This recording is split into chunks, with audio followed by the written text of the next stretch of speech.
ओ मेरी प्यारी माओ बहनों, जिस इस्लाम के अंदर आपको ये हुक्म दिया गया, वह करना फी बुयूतिकुन्ना, ऐ औरतों तुम अपने घर में इज्जत के साथ रहा करो, वला तबर्रजना तबर्रुजल जाहिलियतिल ऊला, और जब तुम घर से निकला करो तो बन संवर करके न निकला करो। ओ मेरी प्यारी माओ बहनों, आप नमाज पढ़ने के लिए घर से निकले, आप जुमा की नमाज पढ़ने के लिए घर से निकले, आप तरावी की नमाज पढ़ने के लिए घर से निकले। अल्लाह के नबी फरमाते हैं, अगर कोई औरत घर से नमाज पढ़ने के लिए निकली है और ऐसी खुशबू लगा करके निकली है कि वो खुशबू गैर मर्दों तक पहुंच रही है, अल्लाह के नबी फरमाते हैं कि जब तक वो औरत वापस जा करके वो वाला गुस्ल न करे जो नापाकी की हालत में किया जाता है, जो जनाबत की हालत में किया जाता है, यानी मुकम्मल गुस्ल न कर ले, तब तक उस औरत की नमाज अल्लाह ताला कबूल नहीं करेगा। मेरी प्यारी माँ बहनों, जो इस्लाम आपको नमाज पढ़ने के लिए खुशबू लगा कर आने की इजाजत नहीं देता, वो किसी मेले ठेले में जाने के लिए, किसी बाजार में जाने के लिए, किसी जगह घूमने फिरने के लिए अपने आप को सजा संवार करके, और आज जब से कोरोना का दौर आया, हमने इसी कटिहार और सीमांचल और अररिया के इलाके में देखा कि पहले जो लड़कियां पूरा नकाब लगाया करती थी, जो पहले लड़कियां पूरा हिजाब लगाया करती थी, अब हिजाब को तो छोड़ दिया गया, अब बहुत करती हैं तो क्या करती हैं, कपड़ा तो वही नॉर्मल पहने हुए हैं, वही नॉर्मल कपड़ा पहने हुए हैं, बस चेहरे के ऊपर एक मास्क लगा लिया और मास्क को समझ लिया कि ये पर्दे का अल्टरनेट हो गया। मेरी प्यारी माँ बहनों, ये मास्क लगा करके आपने अपने पर्दे का जनाजा तो खुद निकाल दिया है। ओ मेरी प्यारी बहनों, अपनी खूबसूरती को दुनिया के सामने नुमाया न करो, तुम्हें अल्लाह ताला ने पर्दे में रहने का हुक्म दिया है। अल्लाह कहता है, ऐ नबी अपनी बेटियों से कह दो, ऐ नबी अपनी बीवियों से कह दो, ऐ नबी तमाम मुसलमान औरतों से कह दो कि जब वो अपने घर से निकला करे, युदनीना अलैहिन्ना मिन जलाबीबिहिन्ना, वो अपने ऊपर चादर डाल लिया करें, वो अपने ऊपर पल्लू डाल लिया करें, वो अपने ऊपर नकाब डाल लिया करें। ज़ालिक अदना अन युरफ़ना फला युज़ैन, ये ज्यादा बेहतर है कि उससे उनको पहचान लिया जाएगा। अच्छा, आज क्या होता है, मदरसे में पढ़ने वाली लड़की है तो वो नकाब में रहेगी, स्कूल में पढ़ने वाली लड़की है तो वो क्या करेगी, मास्क लगा के घूमेगी या मास्क भी नहीं लगाएगी। यानी लड़की का कपड़ा बता रही है मदरसे वाली लड़की है ये स्कूल वाली लड़की है। मेरी प्यारी माँ और बहनों, आपकी बेटी कॉलेज में पढ़े, इस्लाम को कोई आपत्ति नहीं है, आपकी लड़की स्कूल में पढ़े, इस्लाम को कोई एतराज नहीं है, आपकी लड़की डॉक्टर बने, अल्लाह और उसके रसूल ने मना न किया है, मगर मेरी प्यारी बहनों, आप कहीं भी जाओ अपनी पहचान को न मिटाना। और मैं ऐसी भी अपनी बहनों को जानता हूं, कॉलेज वो जा रही हैं, सर से पैर तक नकाब में जा रही हैं, अपनी क्लास में अपने टीचर के सामने भी वो नकाब में रहती हैं। मैं ऐसी मुसलमान लड़कियों को भी जानता हूं, उनके कॉलेज में जब डिग्री दी गई, जब गोल्ड मेडल दिया गया और गोल्ड मेडल देने के टाइम उनसे कहा गया कि जब तक आप अपने चेहरे का नकाब नहीं उतारेंगी हम आपको गोल्ड मेडल नहीं देंगे। उस मुसलमान लड़की ने गोल्ड मेडल लेने से इनकार कर दिया, उस लड़की ने डिग्री लेने से इनकार कर दिया, मगर अपने चेहरे को दुनिया के सामने नकाब को खोलना गवारा न किया।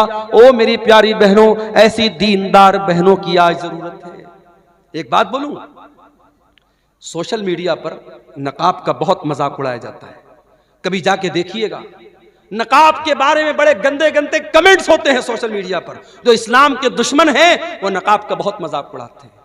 इसलिए मेरी प्यारी बहनों, आपसे एक अनुरोध करना चाहता हूं, एक रिक्वेस्ट करना चाहता हूं, जब नकाब पहन करके कटिहार जाओ, अररिया जाओ, किशनगंज जाओ, बहादुरगंज जाओ, किसी एयरपोर्ट पर जाओ, स्टेशन पर जाओ, कहीं पर भी जाओ, ऐ मेरी बहनों, ये नकाब सिर्फ एक कपड़े का टुकड़ा नहीं है, याद रखना, ये नकाब इस्लाम की पहचान है, ये तुम्हारे कल्चर की पहचान है, तुम्हारे संस्कृति का एक हिस्सा है। ये नकाब बताता है कि तुम मुसलमान लड़की हो, तुम मुसलमान घर की लड़की हो। इस नकाब की लाज रखना, इस नकाब का सम्मान गिरने न देना। ऐ मेरी बहनों, नकाब में रह करके कोई ऐसा काम न करना जो तुम्हें शोभा न देता हो। ये नकाब बताता है तुम इज्जतदार घराने की हो, कोई ऐसा काम न करना।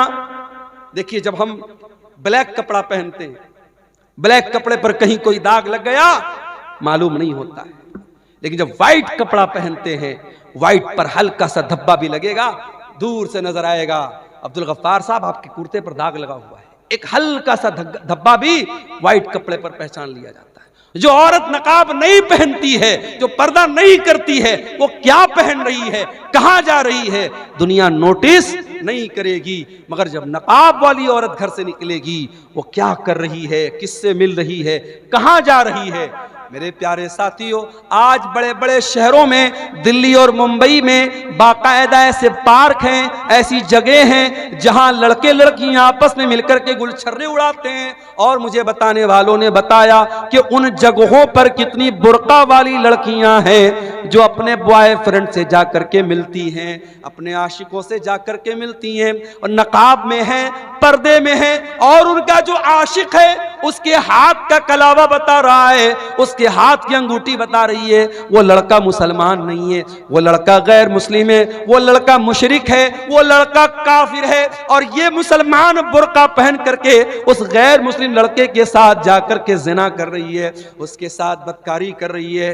मेरे प्यारे भाइयों, मैं कहता हूं उन लड़कियों के माँ बाप कहां मर गए, उनके गार्जियन कहां मर गए, या तो वो इतने अंधे हो चुके हैं उनको खबर भी नहीं कि हमारे घर की बेटी कहां जा रही है, या वो इतने भोले भाले बन चुके हैं कि अपनी बेटी को उन्होंने खुली छूट दे रखी है।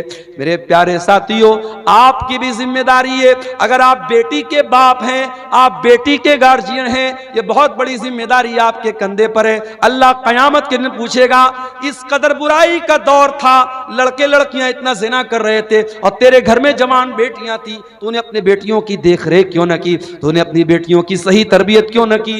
ओ मेरे प्यारे भाइयों, बचपन से अपनी बच्चियों को इतनी अच्छी तरबियत दो, इतना नेक बनाओ, इतना दीनदार बनाओ कि कल जब तुम्हारी बेटियां जवान हो जाएं और गलत कोई काम करने के लिए उनको उकसाएं तो उनके दिल में ये ख्याल आए कि नहीं नहीं, मेरे बाप ने जो तरबियत की है वो तरबियत मुझे गलत कदम उठाने नहीं देगी। और याद रखिए, जब भी कोई लड़की बिगड़ती है, जब भी कोई लड़की गलत रास्ते पर जाती है, तजर्बे की बात आपको बता रहा हूं, एक्सपीरियंस की और अनुभव की बात आपको बता रहा हूं, लड़कियों के बिगड़ने में 3 लोगों का बहुत बड़ा हाथ होता है। लड़की अगर बिगड़ रही है, गलत रास्ते पे जा रही है, 3 लोगों का बहुत बड़ा हाथ है। कौन 3 लोग? जब हजरत मरियम को बच्चा हुआ, ईसा अलैहिस्सलाम पैदा हुए और मरियम अपने बच्चे को लेकर के कौम के पास पहुंची है, तो कौम के लोगों ने क्या कहा था? या उख्ता हारून मा कान अबूकी इम्रा सौइन व मा कानत उम्मुकी बगिया। ऐ हारून की बहन, मरियम के कोई भाई थे जिनका नाम हारून था, वो भी बहुत नेक इंसान थे। ऐ हारून की बहन, न तो तेरा बाप बुरा इंसान था, न तेरी माँ बदचलन थी। ऐ मरियम, तू ये पाप कहां से लेके आ गई? उलमा ने लिखा है, पता ये चला कि अगर लड़की का भाई अच्छा हो, लड़की की माँ अच्छी हो और लड़की का बाप अच्छा हो, तो लड़की के बिगड़ने के चांसेस बहुत कम होते हैं। अगर लड़कियां बहक रही हैं, इसका मतलब यह हुआ कि भाई गड़बड़ है, या माँ गड़बड़ है, या बाप गड़बड़ है। ये 3 रिश्ते बहुत अहमियत रखते हैं। जिस घर में लड़कों के ताल्लुकात लड़कियों के साथ हो, और जिस घर में बहन ये देखती हो मेरा भाई रातों में लड़कियों से बात करता है और लड़कियों के साथ घूमता फिरता है, उस घर की लड़कियां भी वो काम करने में हिचकेंगी नहीं। मेरे प्यारे साथियों, इसलिए लड़कियों पर चूड़ी टाइट करने से पहले अपने घर के लड़कों पर भी चूड़ी टाइट करो और उनकी भी निगरानी करो और उनको भी गलत काम से रोको। और याद रखो, ज़िनाकारी वो रास्ता है जिस पर से चल के दूसरे लोग हमारे घर तक आ सकते हैं। अल्लाह ने इसीलिए ज़िनाकारी को रास्ता करार दिया है। अल्लाह ने फरमाया, वला तक़रबुज़ ज़िना, ऐ ईमान वालो तुम ज़िना के करीब भी न जाना, इन्नहु काना फ़ाहिशतन, ये बहुत गंदा काम है, वसाअ सबीला, और ये बहुत बुरा रास्ता है। इसी रास्ते पर चल करके कोई तुम्हारे घर की दहलीज तक भी आएगा, कोई तुम्हारे घर की बहू बेटी तक भी आएगा। इसलिए ज़िनाकारी से अपने घर को बचाओ। तो नौजवानों और औरतों से मैं कहना चाहूंगा कि समाज के बिगड़ने और बनाने में आपका बहुत बड़ा किरदार है। इस किरदार को मेरी बहनों, मेरे भाइयों, हमें और आपको समझने की जरूरत है। अब एक आखिरी चीज बयान करके हम बात खत्म करेंगे। सर्दियों का मौसम है, बहुत देर तक आपको बिठाना मुनासिब नहीं है। समाज की इस्लाह अगर हमें और आपको करनी है मेरे प्यारे साथियों, एक काम हमको और करना पड़ेगा। आप जानते हैं इसी बिहार में स्कूलों और मदरसों में मुझे भाइयों ने बताया कि बड़ी सख्ती हो गई है। पहले टीचर आते थे, कितने बजे आए कितने बजे गए कोई खबर नहीं होती थी। अब ऐप आ गया, अब बाकायदा ऐप पर टीचर स्कूल में आया उसको हाजिरी लगाना है, स्कूल से निकला उसको हाजिरी लगाना है। अगर टीचर स्कूल के बाहर कहीं दूसरी जगह से हाजिरी लगाएगा, ऐप बता देगा कि टीचर साहब स्कूल में नहीं है। अब जाहिर है कि सख्ती बढ़ गई। अब सख्ती बढ़ गई तो अब टीचर को वहां रहना पड़ेगा, और अगर कोई टीचर बगैर छुट्टी लिए स्कूल नहीं आया तो फिर आगे से अधिकारी का फोन आता है कि फला टीचर क्यों नहीं आया। इतनी सख्ती है तो सारे टीचर टाइम से आ रहे हैं, सारे टीचर टाइम से जा रहे हैं। जब सख्ती होती है, या ये कह लीजिए कि जब ये एहसास होता है कि हमें ऊपर वाले को जवाब देना पड़ेगा, इंसान ऑटोमेटिक डिसिप्लिन में आ जाता है। मेरे प्यारे साथियों, हमसे ऊपर और सबसे ऊपर एक जात है और वो अल्लाह की जात है, और वो हर मिनट हर पल हर लम्हा हमको देख रही है।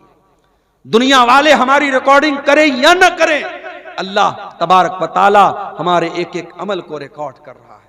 और अल्लाह की रिकॉर्डिंग का सिस्टम इतना मजबूत है कि अल्लाह की रिकॉर्डिंग का कैमरा कभी ऑफ होने वाला नहीं है, वो 24/7 ऑन है। अल्लाह के फरिश्ते हर लम्हा रिकॉर्ड कर रहे हैं। अल्लाह कुरान में कहता है, व इन्ना अलैकुम लहाफिज़ीना किरामन कातिबीना यालमूना मा तफ़अलून। ऐ मेरे बंदो, तुम्हारे अमाल को हमारे फरिश्ते रिकॉर्ड कर रहे हैं, तुम्हारी एक एक हरकत को वो नोट कर रहे हैं, एक एक चीज को वो नोट कर रहे हैं। और अल्लाह तबारक व तआला खुद हमारे एक एक अमल को देख रहा है।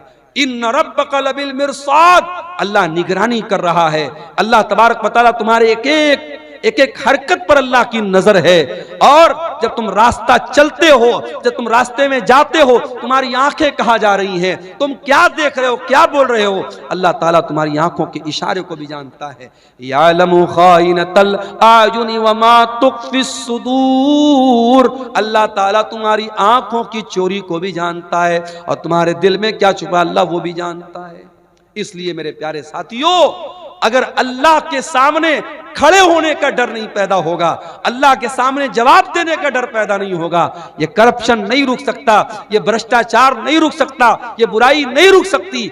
आज बिहार में बीपीएससी की परीक्षा हुई और उसके बाद पेपर लीक होने की खबर आई। आज पटना में तमाम स्टूडेंट धरने पर बैठे हुए। क्यों ये हो रहा है? ये बार बार परीक्षाएं क्यों लीक हो रही हैं? ये भ्रष्टाचार क्यों हो रहा है? क्योंकि 4 पैसों के लिए आज इंसान लालच में पड़ जाता है और ये नहीं सोचता है कि मेरे इस भ्रष्टाचार से लाखों स्टूडेंट्स का और लाखों लोगों के मुस्तकबिल का जो है उसके ऊपर सवालिया निशान लग सकता है। मेरे प्यारे साथियों, अगर भ्रष्टाचार को रोकना है, अगर करप्शन को रोकना है, अगर चोरी को रोकना है, अगर गुंडागर्दी को रोकना है, अगर हरामखोरी को रोकना है, तो हमें और आपको अपने दिल में आखिरत का डर और अल्लाह के सामने जवाबदेही का डर हमें अपने अंदर पैदा करने की जरूरत है।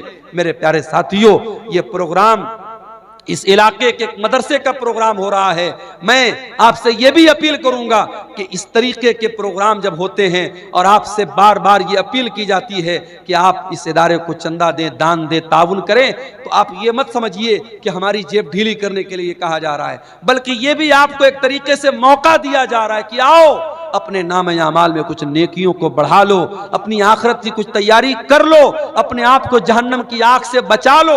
अल्लाह के नबी फरमाते हैं, इत्तकुन नार वलो बिशिक्कि तमरा, जहन्नम की आग से अपने आप को बचाओ। अल्लाह की राह में एक खजूर का टुकड़ा देकर के भी अगर तुम जहन्नम की आग से अपने आप को बचा सकते हो तो बचा लो।